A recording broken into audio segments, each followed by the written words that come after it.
আসসালামু আলাইকুম। আজকে আরেকটি ভিডিও নিয়ে আসছি। সেটা হলো আমাদের বাড়ির পাশে একটি বাজার আছে। ওই বাজারে যাব, তাই ভ্যান গাড়িতে যাব। তো এটা হলো চিন্তা ভাবনা করেছি। তার পাশে আমাদের গ্রামের ইমামুল ছিল, বাবার খুব ভালো ছিল, বেকার থাকে না। তা ওর ভ্যানেই উঠছি, তাই ভ্যানে যাইতেছিলাম যে পাশেই, বেশি দূরে নয়, গ্রামের মধ্যপাড়ার জামে মসজিদ, তারপরে আছে আমাদের প্রাইমারি স্কুল।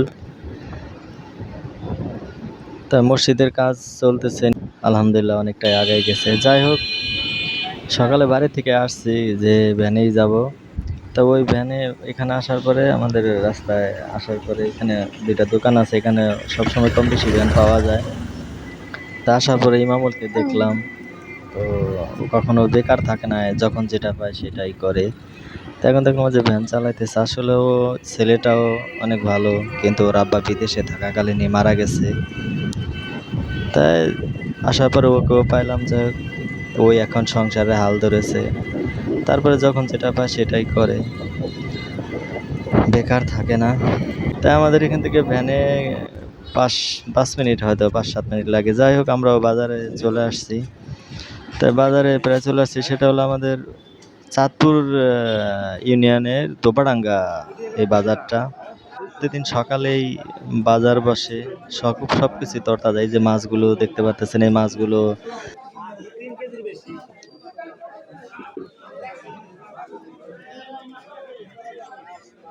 একেবারে টাটকা, প্রতিদিনের মাছ প্রতিদিনই এখানে আনা হয়, একেবারে তরতাজা পাওয়া যায়। তা যেই মাছই আনুক, সবগুলোই বিক্রি হয়ে যায়, থাকে না। আবার এখানে আছে গাভীর দুধ আছে, মানে এখানে যারা ওই গাভীর দুধ বিক্রি করে, দেখা যায় যে 2 কেজি 3 কেজি হয়, ওরা আয়না প্রতিদিন সকালে সকালে বিক্রি করে, সেগুলো বিক্রি হয়ে যায়। আল্লাহর রহমতে এখানে কোনো কিছু থাকে না, সব কিছু বিক্রি হয়ে যায়।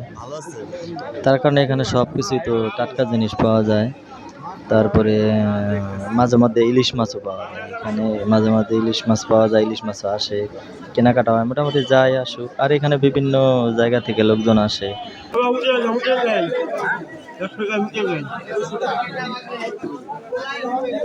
এবার আসছি কাঁচা বাজারে। কাঁচা বাজারেও তাজা জিনিস পাওয়া যায়, তরতাজা জিনিস। এই যে কলা, গাছের কলা হয়েছে, কলা নিয়ে আসছে। এগুলা অনেকেই পছন্দ করে নেয়। এই যে যেমন সবজিগুলা 10 টাকা, আর কম নাই। কয় মোটা আছে? কয় মোটা আছে? 3 মোটা কত? 20 টাকা দেয়। ডিম আছে কটা? কত করে? যাই হোক, এর মধ্যে আমারও কাজ শেষ হয়ে গেছে, আমি এখন চলে যাব। আমার জন্য দোয়া করবেন, আপনাদের জন্য দোয়া করে, আল্লাহ সকলকে সুস্থ রাখুক, ভালো রাখুক। আসসালামু আলাইকুম।